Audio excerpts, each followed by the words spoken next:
It has, beyond question, occurred to all thinking persons in every age, that witches and devils could not have a being without God's permission, that if they did or do exist, it is his pleasure that they should, that, therefore, if God wished to destroy such miscreants he would do it by making war on them himself, instead of compelling mankind to fight them blindfolded for all eternity, or during the world's existence.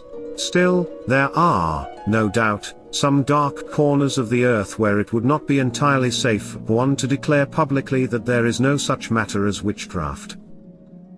At first, voices against witchcraft were faint and few. Such was the bewilderment of the human mind in early ages that men hardly dared to think in opposition to the superstitions of the multitude.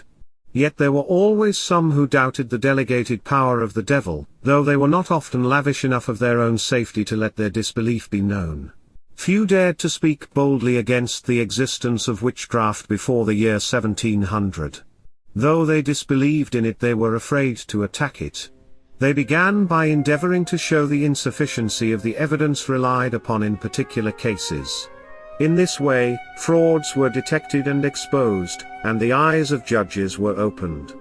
Among the early and successful combatants of witchcraft in England was Sir Robert Filmer. This gentleman, though he outwent Machiavelli himself in arguments to uphold despotism, yet he entered a pretty effectual demurrer against the prerogative of the devil, as attempted to be manifested in the persons of aged matrons. Lancashire was distinguished above all other counties in England in Sir Robert's time for its production of witches, but when his native county, Kent, was scourged by the imaginary arts of Satan, he thought it time to make a public declaration of his views in regard to the nature of the evidence made use of for the conviction of witches. He therefore prepared a treatise which he entitled An Advertisement to the Jurymen of England, touching witches, printed in 1680. In this work he criticizes the productions of some of the prominent authors in favor of witchcraft with much ability.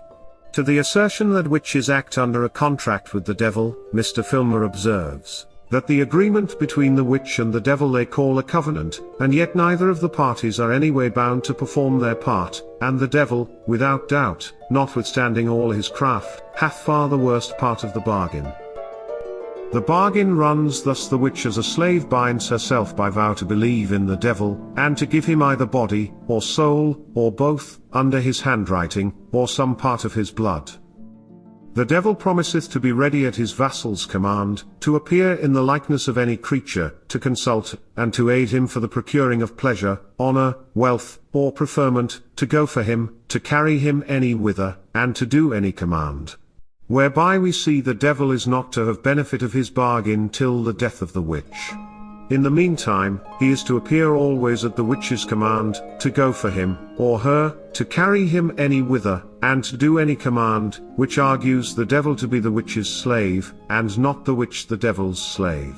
And though it be true which Delrio affirmeth, that the devil is at liberty to perform or break his compact, for that no man can compel him to keep his promise, yet on the other side, it is as possible for the witch to frustrate the devil's contract, if he or she have so much grace as to repent, the which there may be good cause to do, if the devil be found not to perform his promise. Thus much is given to show in what manner the advocates of witchcraft were combated, without denying the actual existence of it. It was as much as could be safely advanced in the 17th century. To have come out boldly, and denied the thing altogether, would have been to proclaim a disbelief of the teachings of the Bible, and this would have defeated the very object sought to be attained. Witchcraft, as formerly believed in, was the art of working wonders or miracles, and some of its expounders asserted, that the power of effecting wonders does not flow from the skill of the witch, but is derived wholly from the devil, whom the witch has command over, by virtue of a contract. Whereupon Sir Robert Filmer sensibly remarks, that the devil is really the worker of the wonder, and the witch but the counsellor, persuader or commander of it, and only accessory before the fact, and the devil only principal. Now the difficulty will be, how the accessory can be duly and lawfully convicted and attainted according as the statute requires, unless the devil, who is the principal, be first convicted, or at least, outlawed, which cannot be, because the devil can never be lawfully summoned according to the rules of our common law. In this manner witchcraft was successfully assailed, because it was a species of reasoning that did not directly interfere with the superstitions and prejudices of the people. But the march of mind amongst the masses was slow, and trials for witchcraft continued in England for 20 years after Sir Robert Filmer wrote. It will doubtless be said by many, that if ever there were witches in the world, there are witches now. This point it is not intended to argue. There were always those who denied the existence of witches, or, what amounted to the same thing, they would never allow that there was sufficient evidence produced to prove that craft against any who were accused of it. Those who were for ridding the land of witches, thought those who questioned the legality of their proceedings, were, at least, infidels, in the most obnoxious sense, and they were generally treated as such, and were to be shunned by society. Even many of those who opposed the prosecutions for that imaginary crime, were not free from the same superstitions with the advocates of it. They believed in witchcraft, and only argued the want of evidence against it. This gave them a decided disadvantage, because the evidence was, in many cases, apparently so overwhelming, insomuch, that the anonymous Baxter wrote to Dr. Increase Mather, declaring, "The evidence is so convincing, that he must be a very obdurate Sadducee, who will not believe it." Hence if there were some persons who did not believe the strange and unnatural things alleged to have been performed by persons charged with witchcraft, they were treated as obdurate Sadducees, whose unbelief was only a pretense. Times have so much changed, that it is not necessary to make the admissions which the opposers of witchcraft formerly made. Then, to deny the existence of it was precisely the same as to deny that the Bible was a revelation from God. Therefore, as was before observed, those who opposed the prosecutions for witchcraft, labored under a great disadvantage.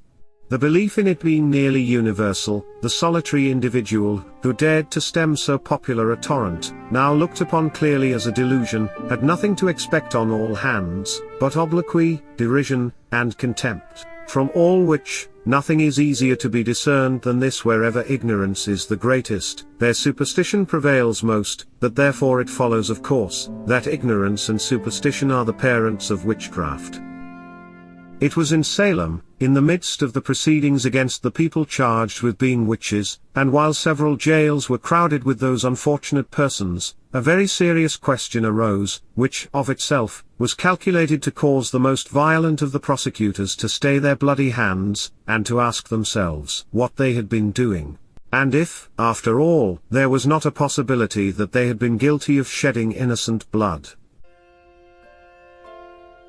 The question was a very simple and natural one, namely, is it not possible for a witch to appear in the shape of an innocent person? As soon as this question was started, there was quite a shock in the community, and the men accounted the wisest in the land stood still for a time, and looked inquiringly upon one another. As long as the afflicted persons accused only the poor and friendless, nothing appears to have been thought of the possibility that such persons could be innocent of the charges preferred against them. But, when at length, persons considered of unblemished lives, standing among the first in the community, came to be accused, then the case wore a different aspect. Then it was that the before-mentioned important question came up. This question divided the people, and from that division safety resulted. In this instance, the common order of things was reversed: safety came from a division, and not from union. Hence a new proverb is derived. In union there may be error, while division may elicit the truth.